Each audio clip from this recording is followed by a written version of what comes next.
and welcome to Writing Short Fiction, the craft of writing short fiction for Self-Pub-Con. My name is Mark Leslie Lefebvre, but I am first going to introduce you to my awesome co-host, Matty Dalrymple. Now, Matty Dalrymple podcasts, she writes, she speaks, and she consults on independent publishing as the indie author, and that's indie with a Y. She's also the author of the Anne Kinnear suspense novels and suspense shorts and the Lizzie Ballard thrillers. Matty is a member of the Alliance of Independent Authors, Sisters in Crime, and the Brandywine Valley Writers Group. And you can find out more about her at the indie author with a Y.com, or at mattydalrymple.com. And again, that's Matty with a Y because she's very consistent. Welcome, Matty. Thank you so much, Mark. I am so thrilled to be here with you. And I thought that I should just give our participants a little reminder of your own activities and achievements.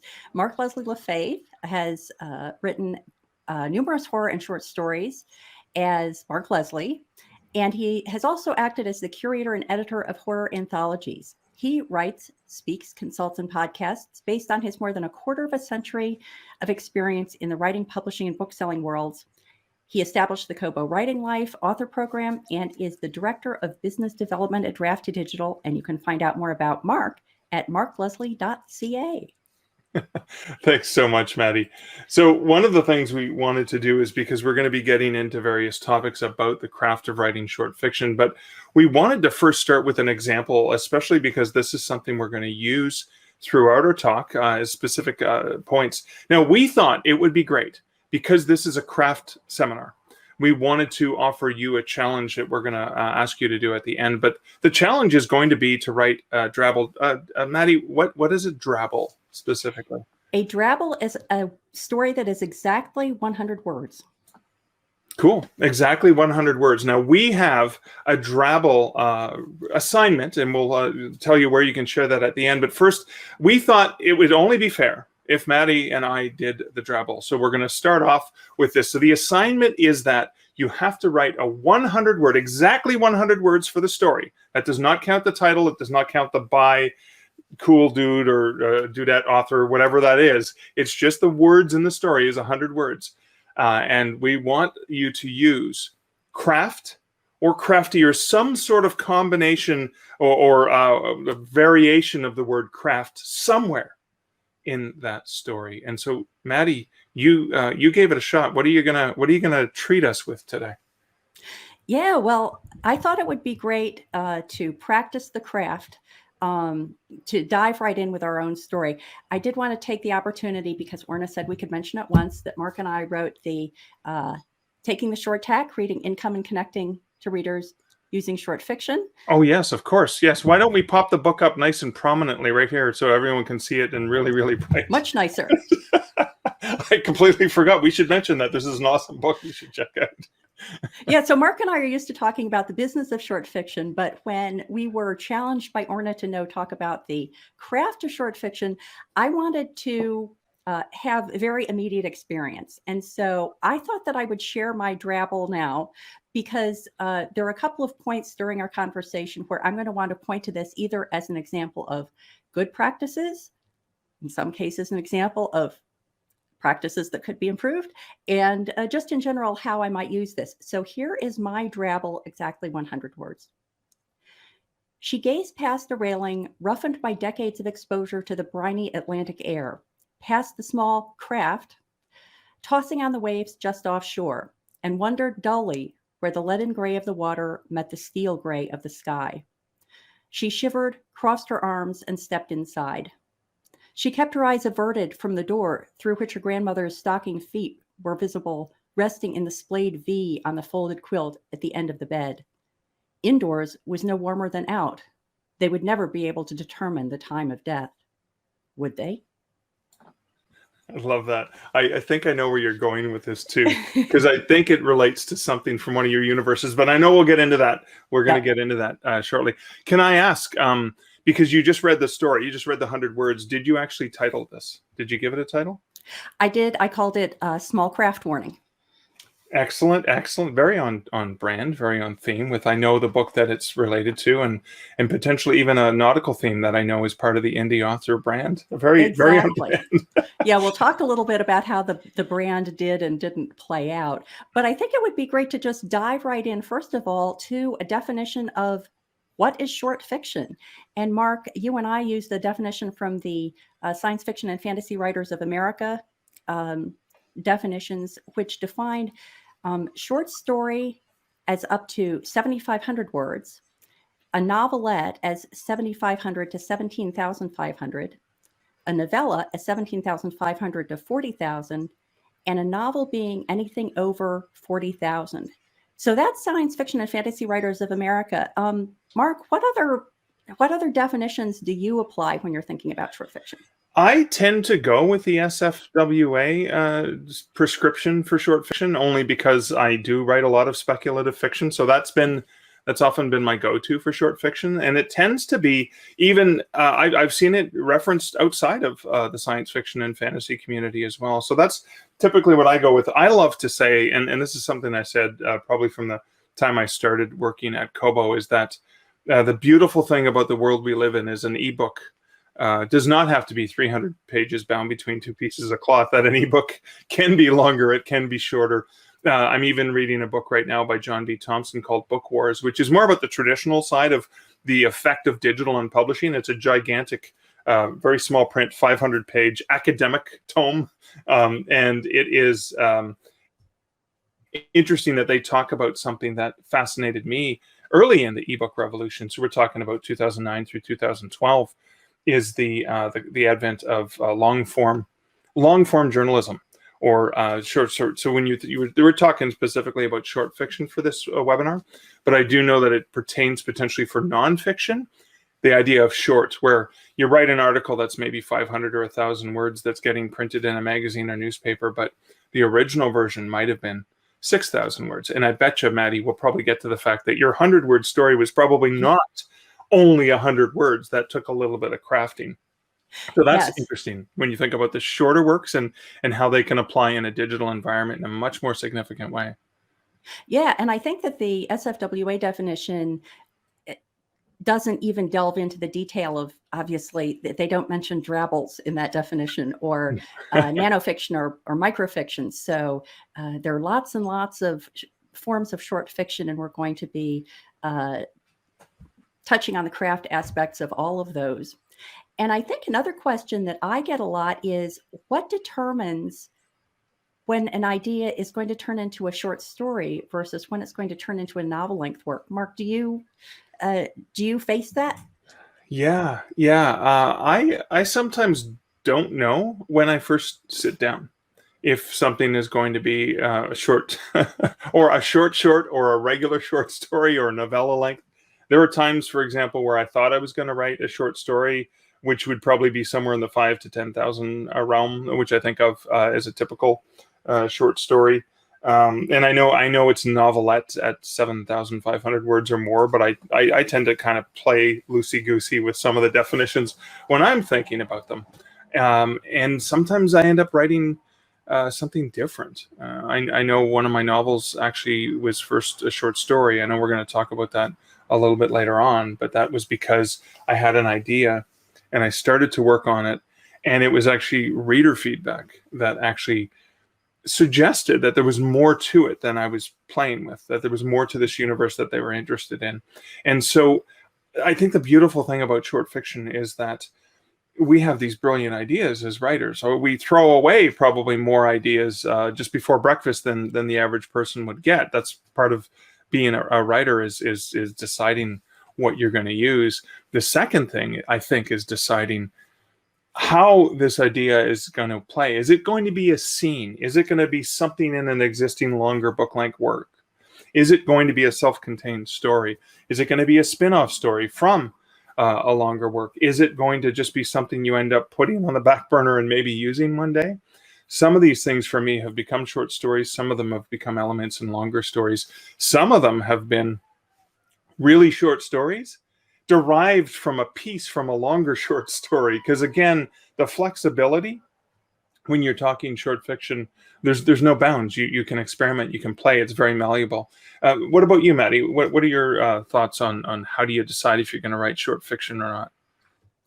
What I found plays out for me is that when I have an idea that is triggered by an event, it usually starts out as a short story. So an example I use is that in 2019, my husband and I went on a cruise from Hawaii to Vancouver, and maybe it's a professional hazard, but I spent a lot of the cruise wondering about people jumping overboard.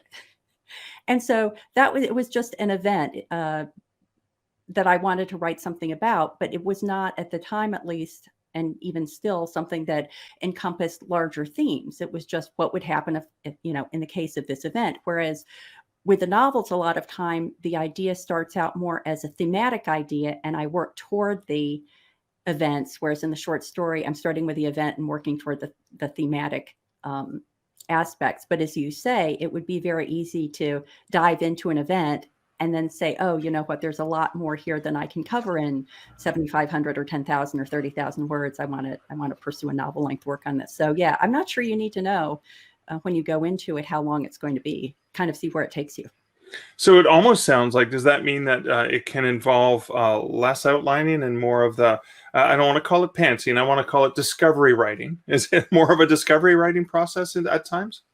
Yeah, it definitely is for me. I am very much a plotter, and I always try to enunciate the T so it doesn't sound like I'm claiming that I'm a plotter. But I don't outline at all. I don't plot at all when I'm doing short fiction. So yeah, I think that's a really good distinction. Yeah, so that's interesting when you're thinking about, obviously with short fiction, you potentially don't have the complexity, the number of characters, the number of scenes, the number of settings, the subplots, right? With a longer work like a novel, you're probably going to have a subplot or two interweaved with the main plot of the story. With short fiction, as you said, maybe you don't require the outlining because there's not as many. It can be intricate in a different way, but there's not as many interweaving elements potentially that could confuse, but maybe slow a writer down if they have to go back and check on something. Whereas with a short story, I mean, can a short story be a single scene? I know they can be multiple scenes. It depends on how they've been crafted. Any particular thoughts on that? Yeah, I think a lot of it depends also on what your goals are. So originally, when I was first thinking this through, I thought, oh, it would be good to know the goal for your short story before you start writing it. So for example, is it going to be a thank you to fans who are already familiar with a character or world, and you're giving them more of that, which has a different set of requirements about how deeply you can delve and how many subplots you can have and how many characters you can introduce and how you introduce them, versus a scenario where you're trying to give people unfamiliar with your work a taste of it. And so, using my drabble as an example, I knew that the goal of that piece of short fiction was to, get some story with the word craft in it in 100 words. And I'll talk a little bit. Maybe I'll talk a little bit now about that goal, because I started writing, and we'll talk about how the word count fluctuated in a moment. But when I started writing, I had an idea of the scene I wanted to portray, and I got done. I got, winnowed down to the 100 words, and ending with that. They would never be able to determine the time of death, would they? And I thought, oh, that's so cool. That's such a cool way to end the story. But then I thought that having that be a satisfying ending really depends on the goal. So if I want to present it as a way of giving people a taste of my writing style and sort of the tone of my writing, it's great. If I want to give people an enclosed experience that they can leave and be satisfied, then I'm not sure that I've met that goal, because it ends on a cliffhanger. And is a cliffhanger compatible or incompatible with your goals? What are your thoughts about determining the goal of your short fiction? Yeah, I'm glad you mentioned that, because when I want to go back to when I first started writing, my goal for writing short fiction initially was because at the time there was no indie publishing. There was no opportunity to bypass the gatekeepers in New York and London and Toronto and all the places. So writers had to write short stories. Well, they didn't have to, but the going wisdom at the time was, okay, there's a lot of magazines, there's a lot of anthologies, there's a lot of journals. You can start by selling your fiction to short markets, and then, maybe making some money and slowly working your way up from, the slush piles of the pay by contributor copy to pay $5 or pay whatever to professional rates, which was defined as anywhere from 5 to 8 cents by Science Fiction Writers of America, again for short fiction, 5 to 8 cents a word, and then establish a name for yourself. So maybe, if you're lucky, an agent or an editor will pay attention to you, because you can, in your query letter, when you send your manuscript, you can say, and I've been published in these journals or magazines that are part of the industry. So my goals in writing short fiction initially are different than my goals in writing short fiction today. And my goals were to cut my chops as a writer. My goals were to try to establish a name for myself. Sometimes now my goals for writing short fiction are still associated more with that traditional aspect, and maybe not necessarily traditional, where I'm sending it to a traditional publishing market that's publishing an anthology or a magazine where you do get paid. But it may even be for an indie collaborative anthology project where there is no advance pay, and maybe there's a payment share, or maybe it's writing a story to introduce people, as you said, to a universe or a set of characters that's going to be in a collaborative project where we're all, urban fantasy writers trying to cross-pollinate our audiences and stuff. So I think there's goals like that for writing short fiction that can kind of help you out. Sometimes, especially beginning writers don't have full-length books to give away as a reader magnet, either to make it permanently free on all the retailers, or maybe to make it sign up for my newsletter and you can get this full book. Maybe it's a short story you can get. Maybe it's a short story that you don't make available anywhere else, but for people who sign up on your newsletter. I realize we can't help but get into the business aspect of writing short fiction, but I think it's important when you think about your goal for writing short fiction, you have to understand what it is when you're creating it. So with this short story, Matty, so you were thinking, I think I know which of your novels it's leading into, but was that a potential where you thought, okay, we have to do this exercise because we forced ourselves to, Mark and Matty made us, right? Yep. Was that like, well, I may as well make something useful that I can use beyond this this webinar? It was. Whenever possible, I try to use anything I work on for more than one purpose. So this is it sort of started out, but I'm not sure ended up. It started out as a way to think through Ankeneer 6. So I'm working on Ankeneer 5 now, but I had this glimmer of an idea for Ankeneer 6 that is probably going to take place in the briny Atlantic air. And so I was intrigued with that.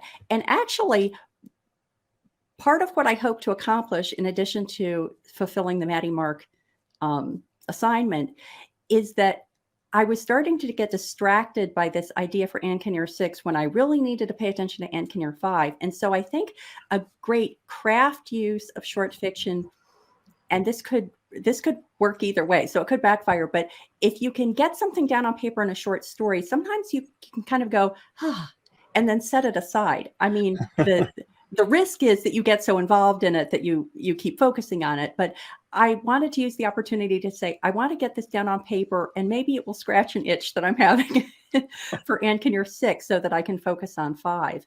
But it both was a takeoff from what I was thinking of as the tone and the setting for Ankeneer 6, and also an opportunity to work through it a little bit and say, oh, you know what, there's some ideas here that are somewhat different than what I've been thinking about. So yeah, kind of a combination of goals there. That's interesting. So you reminded me of one of the elements that I think of the goals with writing short fiction is sometimes, especially if people are writing in series, and we know the work of creating a novel is a significant amount of work. Whether you write a novel in a weekend or write it in 30 days or you write it every quarter or whatever, it's a significant amount of work where you're spending a lot of time and energy in this universe with these characters and stuff. I almost sometimes see a short story like a palate cleanser. between different kinds, right? Because I know you write two different series, two different universes. So it's like a palate cleanser. But it also, I love the concept of either it's like, oh, it's short, I can get in and out, I can just have some fun. I love the concept of scratching an itch. I have an idea. I want to play with it. I want to see where it goes. And maybe I'm good, I'm satisfied, and maybe I just walk away. And it was just there as a nice, did you do writing warm-up exercises? Because I used to start before I wanted to get into my main project. I would start with some, don't call them throwaway, but I would do writing exercises where I would just kind of follow a prompt, like, okay, 100-word craft, bam, let's just write something first. Okay, now that my juices are flowing, now I'm going to dig into my novel. Now that I've gotten rid of that warm-up time, right? So I'm not going to warm up. I'm just going to jump right into the novel now that I'm heated. I have not used writing exercises like this, but this experience is convincing me that I should try to do that more. And again, we don't want to make this a business, a business one. But if you pick a form like the drabble and you say, every day I'm going to write a drabble, there could be saleable opportunities there as well. But in order to get us back to the craft, so you and I don't geek out on. No, I'm gonna argue with you there. Oh, okay. That is very craft based. Okay. Because if you want to be effective and productive in your writing, to write really, really good fiction, oftentimes it's usually when you first, it's the throat clearing that often editors will tell you about your writing is like that. Well, the first 3 paragraphs of you were just throat clearing. You're just kind of getting warmed up and ready. Sometimes doing that drabble or whatever postcard fiction or something really, really short, maybe some of the other terms that you use, that warm up can actually make you better at your craft, because by the time you get to the serious piece that you need to write, that actual chapter that you planned on writing that day, you're done with the throat clearing. Okay, good. I can get it out. Or I can get this out of my system. That thing that's been bugging me, I get out of my system so I can focus on where I know this novel needs to go. So I would argue that it is potentially a craft important, not just for the business of writing and publishing. Yeah, and I'll second that, actually, because I think that the focus you need to bring to short fiction is a focus that also is a great benefit to longer fiction. And so, some of the things that you need to consider when you're writing short fiction are actually the same things that you need to consider perhaps at a slightly larger scale for long fiction. And I think that you had mentioned earlier that idea of streamlining plots, limiting subplots. In the short stories you've written, Mark, what measure do you bring to a story to decide how much is enough and how much is too much? Oh, that's a great question. That kind of is a very good lead into what do you need to consider when you're crafting your short fiction. I think I loved what you said about the thematic things.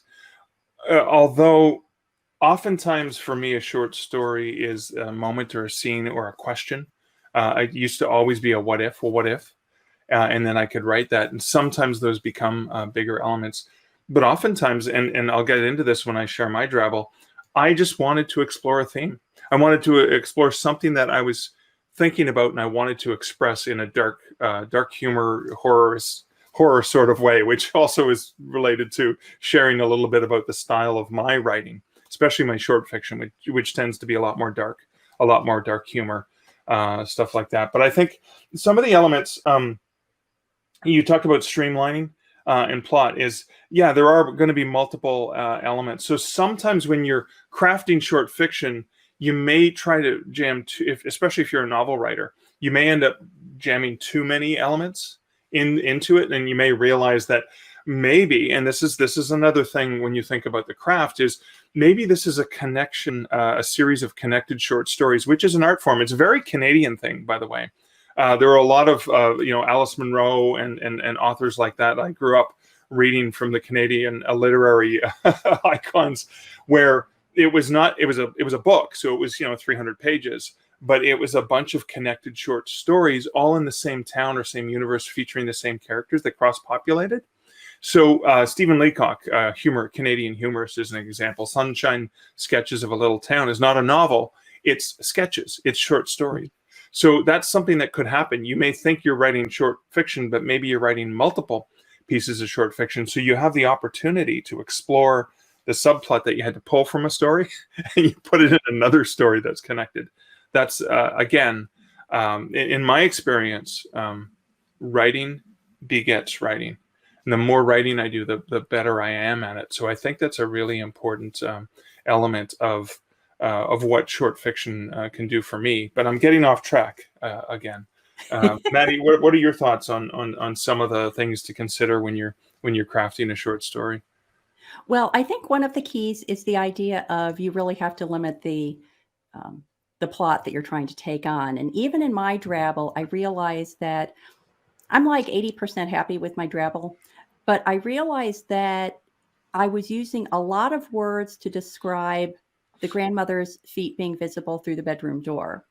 And when you only have 100 words, if you spend 20 of those words describing the grandmother's feet, then you've sunk a lot of effort into the grandmother's feet. And we only decided to do this a day or two ago. So I kept playing around with it, and I thought I really want to suggest more plot, and that would be where I would do it. But I really wrestled with, let's say I only have 20 words to play with, and how can I suggest, plant the idea in my reader's mind about a deeper plot without, within that constrained space. And that's one of those things that, there were some things that I liked about the story, but one of the things that I feel needs to be tightened up is that balance between actually providing a plot, even if it's 100 words, and perhaps pulling back a little bit on the description. So that's a great lesson. You can learn it more easily in 100 words, and then you can apply it productively in 40 or 50 or 80,000 words. I love what you just said about, I think I need to tighten this up more. It's 100 words. Like, how could you Yeah. But it's funny when you think about crafting short fiction, it is a significant difference, right? When you're working with an editor, a developmental editor, and they're talking about changing structure or how you introduce something at a different time, you're looking at giant scenes and chapters and moving things around. You don't have the luxury in many ways with short fiction of being able to go, I can just introduce this character here. I can just stick them in here. It's only 500 words of just making sure I introduce this element early so that it's not a surprise to the reader in chapter 8. Yep. Whereas, no, you got 100 words. You gotta, if you add a word here, you got to take one out here. And I think that really, the reason this exercise I think is important for writers to try is really honing in on what every single word has to be doing something powerful. And with short fiction, you have that. You have to be a lot more economical with what you're sharing, and so there's a lot more of that negotiating with yourself. Like, do I want to describe the grandmother's feet, or do I want something else? Because you don't have a lot of, like, your plate is only so big. It's like negotiating going to a buffet. If you got a giant plate, you're like, I just take a little bit of everything. But if you're going with a small plate, you're like, no.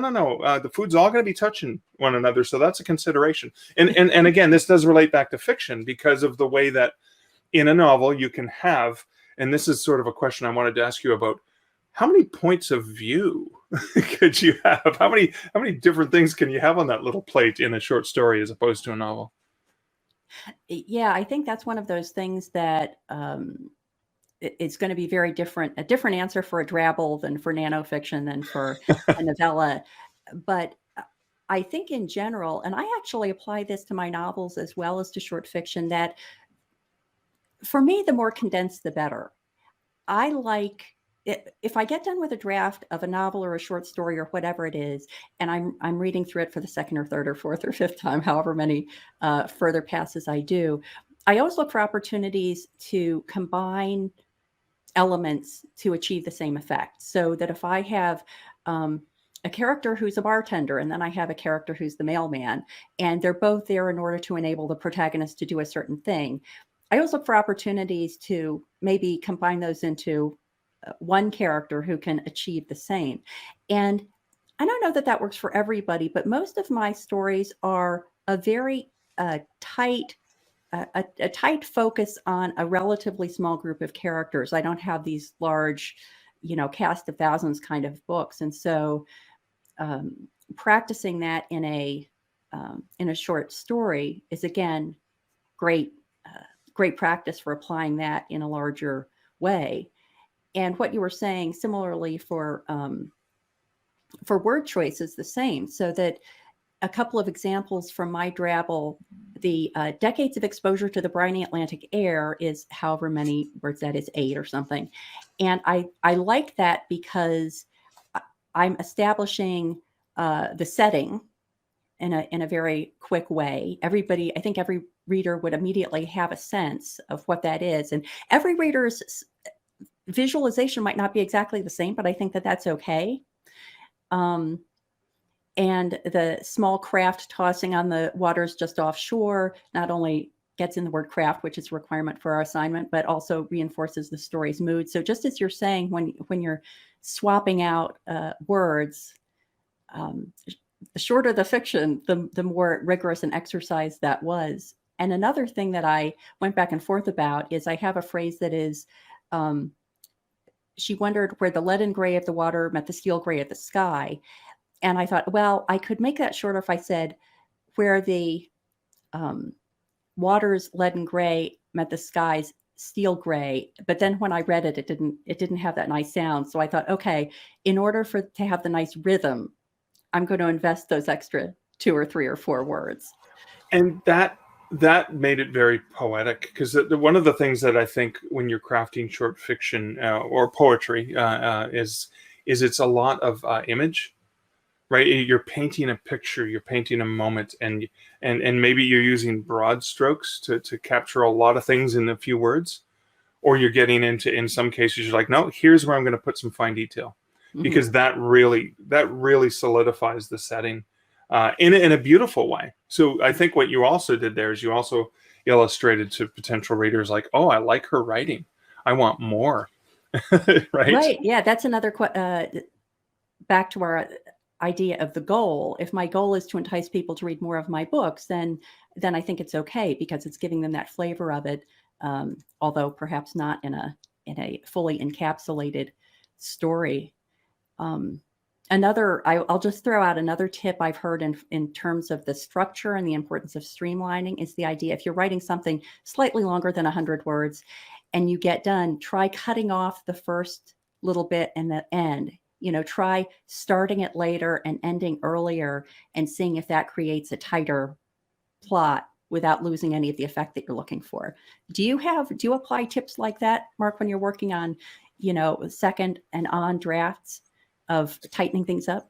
I think I like that idea. I try to, one of the things I look at is seeing how I can limit descriptions in ways that maybe don't take as long.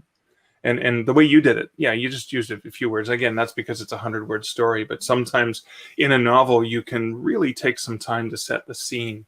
You think about Marcel Proust and the Remembrance of Things Past, and the first 20 pages is just describing the room where he's, eating and thinking about, he's about to think about his child, right, his entire life. Compared to, no, I've got to set the scene really, really quickly. So that there's that sparsity of the description. So you're looking at, again, I'll use an example as, moved quickly or raced is a way, is like, well, again, that's just general craft. And I think that probably I'm getting into our next element of how short fiction can improve your writing craft. But I want to get to one element of crafting short fiction that I think is critical, and it's relying on the reader. Because, as I said, you're painting a scene with, some broad strokes, some very fine strokes as well. And what you're relying on in many ways is the reaction of the reader, because you're carefully choosing words to create a reaction in the reader. And can we share that story that Hemingway attributed to Hemingway, typically attributing to Hemingway, is the story, For Sale, Baby Shoes, Never Worn. 6 words tells a story. What I love about this story is you think you understand that it's a bittersweet, sad story of a child has died before it had a chance to wear shoes. That could be one interpretation of the story, but that may only be one interpretation of the story. Maybe it could have been some other element. It could be somebody who bought child shoes for a friend of theirs and they had a falling out and the baby's fine and everything's okay, but they're no longer like, it's still bittersweet that they're no longer friends, so they're just going to sell the shoes because they're secondhand shoes that were never worn.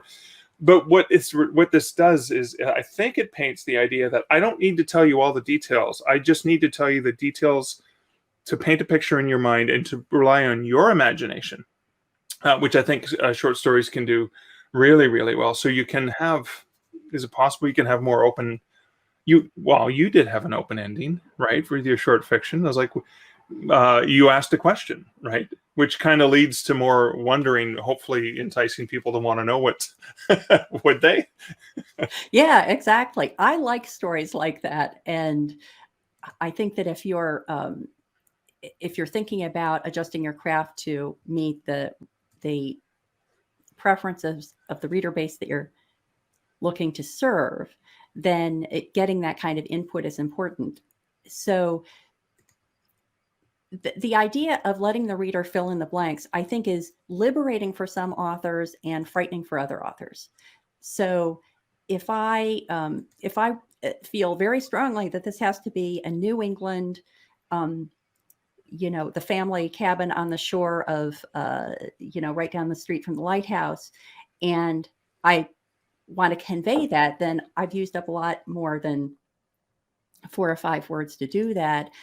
And yet I'm taking the reader exactly where I want to take them, but to what end? Like, I think another thing about the craft of short fiction is you have to let it go a little bit. If you're picking your words to create a certain sense or to set up a certain plot, then you have to recognize that the reader's going to have more room to take it where they want to go.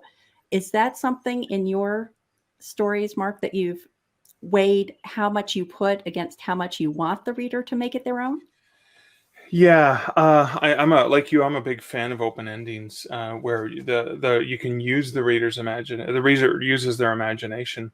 I think a perfect example would be, I mentioned it earlier, was this 10,000 word short story I'd written originally for an anthology, and the idea was, show us the man behind the monster, the beast within, it was just basically take a classic monster and show us the human side of that monster. And I thought, well, I've never written a werewolf story, but I thought, I had visited New York for the first time, and I was intrigued with the park areas in a major metropolis city. And I said, well, what if a werewolf lived in New York? Where would they run around, like turn into a wolf and stuff like that? So I thought 10,000 word short story. And I thought it was initially going to be 5,000, because I think it was a 6,000 or 7,000 word limit for this, but I ended up writing a 12,000 word story initially and whittling it down, etc., to meet the market.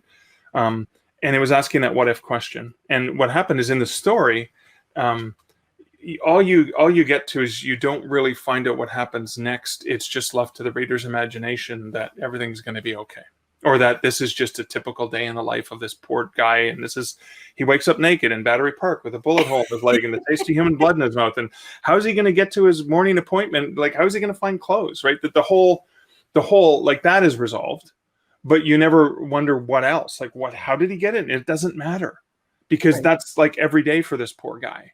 Yeah. Right. But then that was reader questions that said, no, we want to know what happens the rest of his day. If this is just one of his days, I want more of this guy's life, because it sounds intriguing.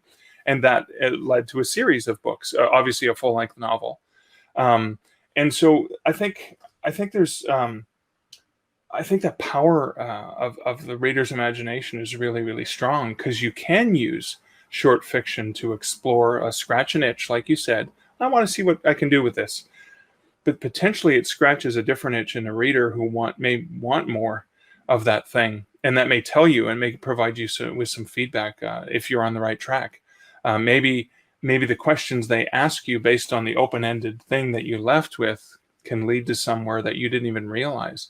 And that almost feels like you're collaborating with your readers in some way, which is, again, something that you may or may not think of when you're writing.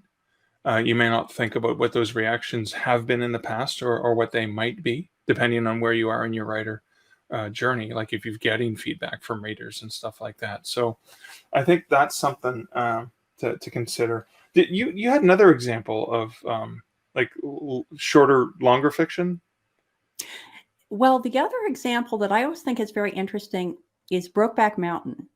So Brokeback Mountain, much to my surprise, is 9,000 words long, the novel that the movie was based on. And I think it's an interesting example of how you need to adjust the emotional intensity of the work to the length that you're working through. So again, the For Sale Baby Shoes Never Worn is a fabulous example because depending on your interpretation of that, that's a devastating story.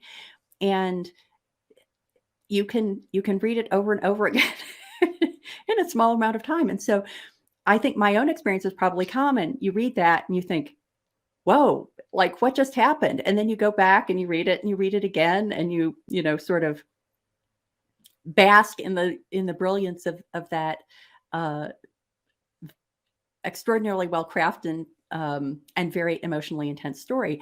Whereas Brokeback Mountain is also emotionally intense, but the emotional intensity is spread over 9,000 words. And there are many periods in that story that are sort of quiet and contemplative. And, you're not always pegged at 11 from an emotional point of view as you're reading through it. And so I think that as with streamlining plot and thinking carefully about point of view and the number of characters you introduce, you also want to consider what's the journey you're taking your reader on. And do you have enough time to give them an opportunity to process what they're reading? And so, again, using my Drabble as an example, I feel like it starts out sort of spooky but quiet, and it just seems kind of contemplative and but sad. And then they would never be able to determine the time of death. Now we know that the grandmother in the bedroom is dead. And then would they, as a separate paragraph, now introduces this, well, wait, what happened? And again, that could be a good thing or it could be a bad thing, depending on what you want that story to accomplish. But I think it's an example of spreading the emotional intensity appropriately through the story. Your thoughts about that? Oh, no, for sure. 100%. You can't just keep hitting them, right? So one of the things that in longer short stories and novels is there's always a flow. There's always a flow of the story. There's obviously you get a general arc of rising action, and then try fail, resolution. You can't have nonstop tension, or else either emotionally exhaust the reader or you lose them, because it's like, okay, enough. I need a breather. And that's where in some elements, I think this is really important. And I play with this a lot in both my nonfiction and fiction, is it's so tense and it's so dark that I have to put comic relief in there. Otherwise, you need to balance the reader's expectation. Think about a standard song, again, another short form, where you've got the chorus and the melody and all of the things that work together, and they create this journey. And that's what your short fiction has to do in a much more concise way. But I like what you say, that brevity. So can we talk a little bit about how short fiction can improve your writing craft? Yeah. What are some of the ways that short fiction can help you become a better writer in general? Well, I think an obvious one is getting unstuck. And you had talked about this a little bit earlier when you were talking about this being the warm-up, a warm-up exercise for working on something different. I know that, and again, the idea of the palate cleanser that you had mentioned earlier, that sometimes if I'm banging away on a novel and I'm just, I'm not coming up with any new ideas. Now, I wish I could end that sentence by saying, I turn to a piece of short fiction to get unstuck. And I don't know that I'm good at that. I think that sometimes I'm so deep in what I'm trying to fix that I don't take the opportunity to step back and say, if this isn't working, let's try something different. But that's kind of a learning for me from this, that I have to remind myself. And again, I'm fascinated with this Drabble 100 word concept because it's bite size, and so getting unstuck, I think is a great one. How about you? What are some other ideas that you think people can use short fiction for to improve their craft?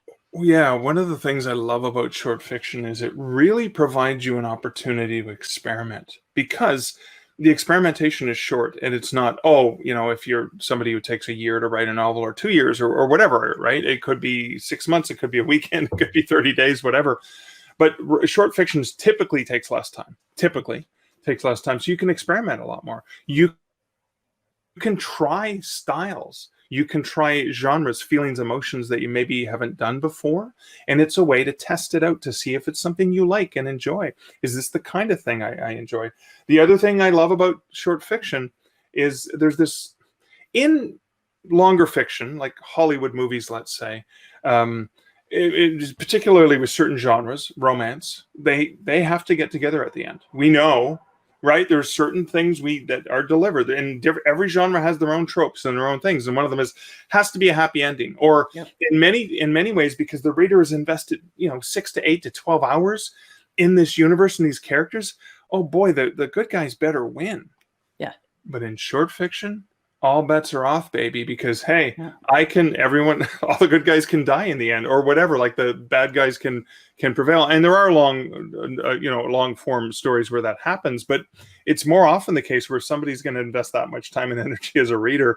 You want to give them something satisfying, like a satisfying ending, rather than like, oh my god, it's open. What happened?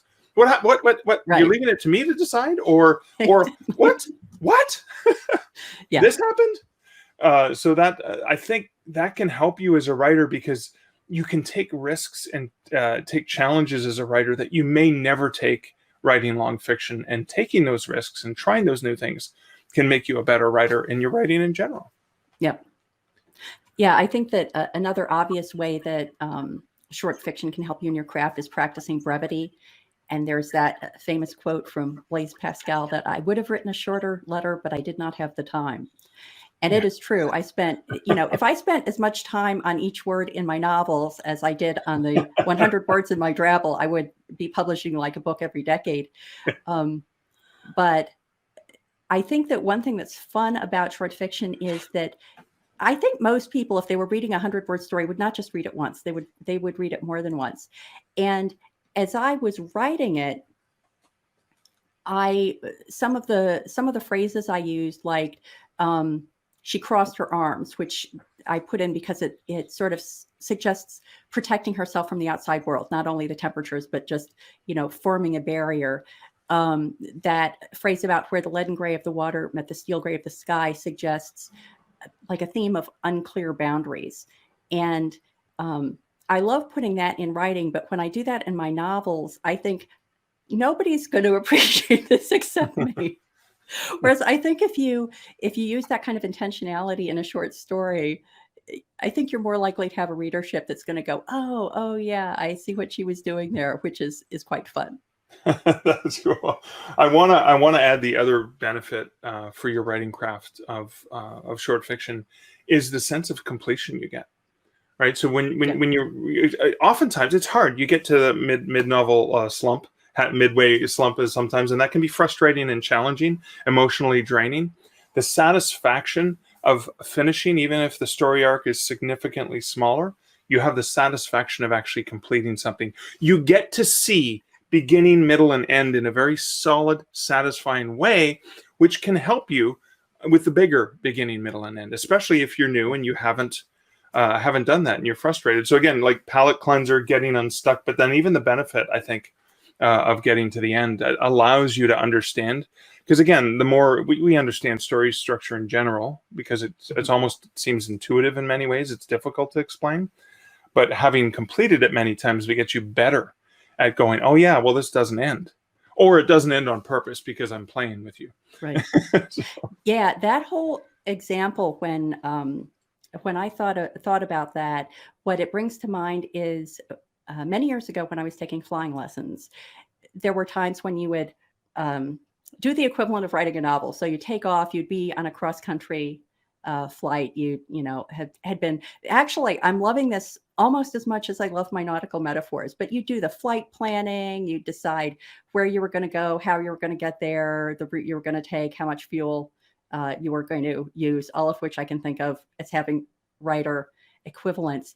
But then in some lessons, you would do touch and goes, which means that you take off, you circle around the pattern, you land, You take off, you circle around the pattern, you land. You take off, you circle around the pattern, you land. And it's practicing the most important parts of a flight, the takeoff and the landing, over and over again in a short amount of time. And I think that just as you had said, you have that benefit of experiencing the finish. You have the experience of, as you had implied, completing the entire process of assembling the story in a condensed amount of time, so you can do it over and over again. You don't have to stretch it across this long time that you would have to if you were only working on novel length work. Yeah, for sure. I love that. That is a great analogy too, because it really is. It's that practice of going through the whole process, which I think makes you a much stronger writer. So one of the questions that often comes up and people often ask when it comes to short fiction is, do you need to have your short fiction professionally edited? And I'll start because when I was starting and when I plan on selling my work to a publisher, yes, you need to refine it. Yes, to make sure it's the best story you can get to an editor so they select it. But oftentimes the magazine, the market, the editor that selects this is going to actually apply the editing. This is in the traditional realm. So from my experience, it's like, no, you're going to refine it and polish, and you're going to be a really good writer, and you can submit it. And if it resonates with the editor, then they decide to buy it, and then they'll go through a round of edits. So for traditional publishing, no, I don't think you necessarily have to get it professionally edited. They're going to pay you, and they're going to edit it. It's almost like dual payment in ways, because again, this is small business, but I can't avoid talking about the business of writing and publishing. The right should revert back to you, in which case then you can do all kinds of other things to exploit your IP, which I know you can learn from all kinds of resources from the Alliance of Independent Authors, and not to mention and some from us.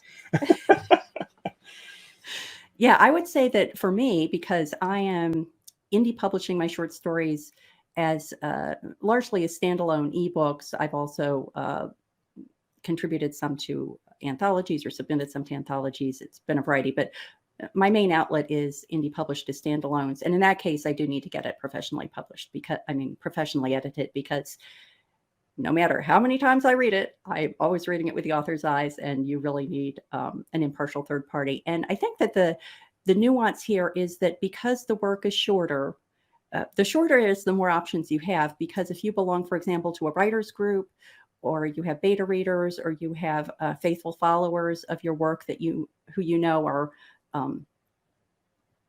thoughtful readers of that genre, oftentimes you can get their help bringing that impartial third party without having to, pay the amount that you would if you went out onto the professional publisher market. But even if you do that, I've had a professional editor edit my short stories, and it's comparably less expensive than it would be if you were asking him to edit a novel. So don't discount the idea of being able to find someone you can go and pay as an editor to do that work for you. Oh yeah, for sure. I do. I love that business aspect of how little it costs for shorter pieces of work as well, which is another factor.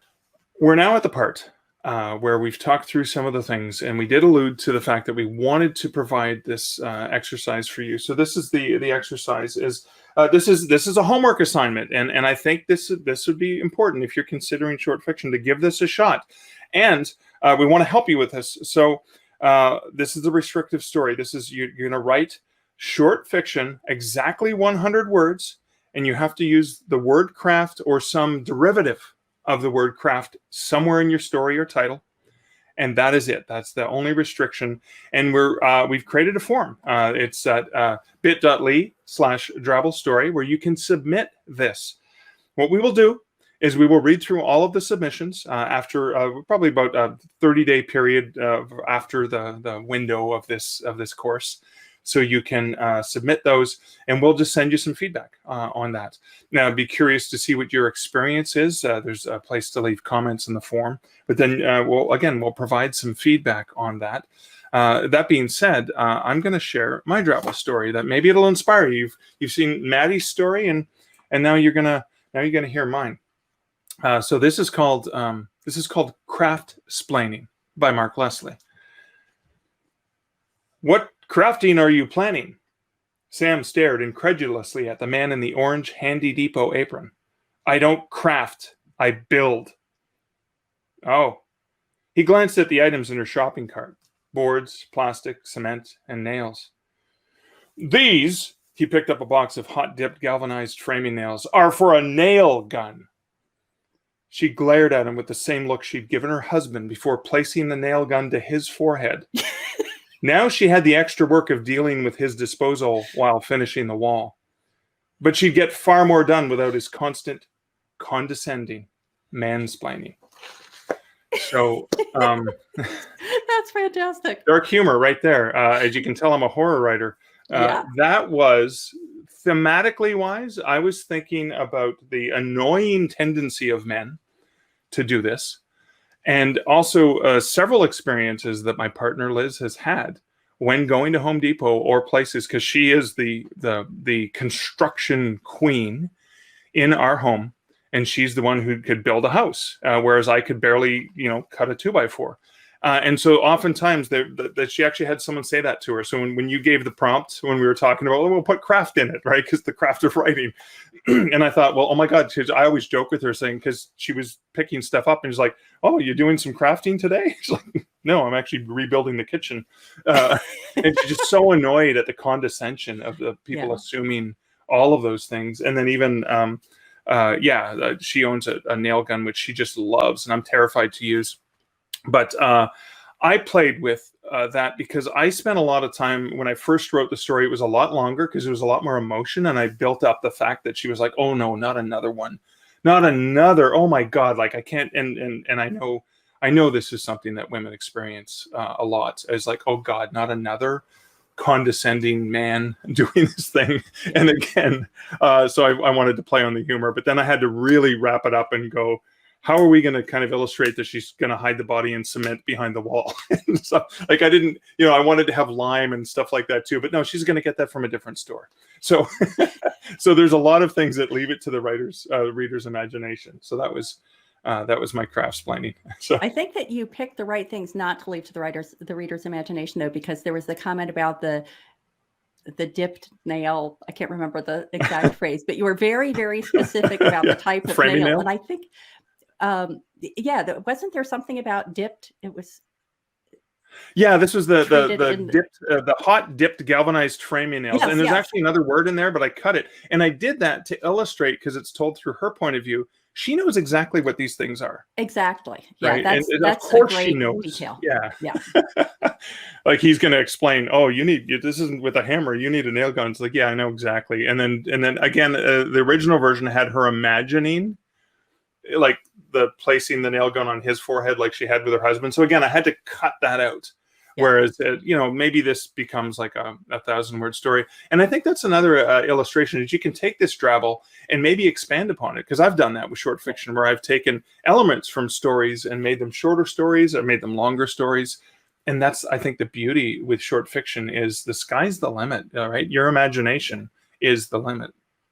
Yeah, and I think that the other nice thing that this illustrates is that you can bring a kind of lightheartedness to short fiction that's harder to bring with longer fiction. You don't have as much sunk into it. You don't have as much time sunk into it, and you can really play with it. And I love that playful aspect of your story. Dark, so much, but playful. Well, playful in a darkly humorous way, but yes. that's my kind of writing. And again, like this is a teaser to people that may enjoy your writing, teaser to people that may or may not enjoy my writing. Matty, thank you so much for sharing these insights, and I hope you, dear viewer, got some value. And I really hope you take advantage of the of submitting a drabble story to us, so we can check out how much fun you may have had, or frustration you may have had trying to create this. Yeah, it was so much fun talking with Mark, and can't wait to hear what the attendees have to say.